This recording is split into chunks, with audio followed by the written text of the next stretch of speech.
बिस्मिल्लाहिर्रहमानिर्रहीम। अस्सलाम वालेकुम viewers, welcome to my channel. आज हम आपके साथ ब्लैक हेड्स को ख़त्म करने के लिए बहुत ही कमाल का टोटका शेयर कर रहे हैं। व्यूअर्स, जिन लड़कियों के ब्लैक हेड्स चेहरे पर नज़र आते हैं वो दरअसल खुले मुंह वाले दाने होते हैं जो स्किन नहीं रखते और खूबसूरती को दाग लगा देते हैं। ब्लैक हेड्स से निजात के लिए बेहतरीन नुस्खा ये है, बग़ैर खुशबू वाला साबुन 1 अदद क्रश कर लें, गुलाब की पत्तियाँ मुट्ठी भर, एलोवेरा का गूदा 2 खाने के चम्मच, पकाने का तेल 2 खाने का चम्मच।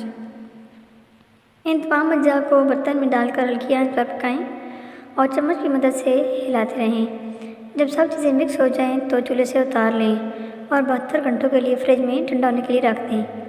अब इसे मेज़े को निकाल कर किसी बर्तन में रख लें और सुबह शाम इसे चेहरा धोएं और नहाते वक्त पूरे जिस्म पर इस्तेमाल करें। इस साबुन के 1 हफ्ते के इस्तेमाल से ही चेहरे और जिस्म पर मौजूद ब्लैक हेड्स का मुकम्मल खात्मा हो जाएगा और आपका चेहरा बिल्कुल साफ़ हो जाएगा।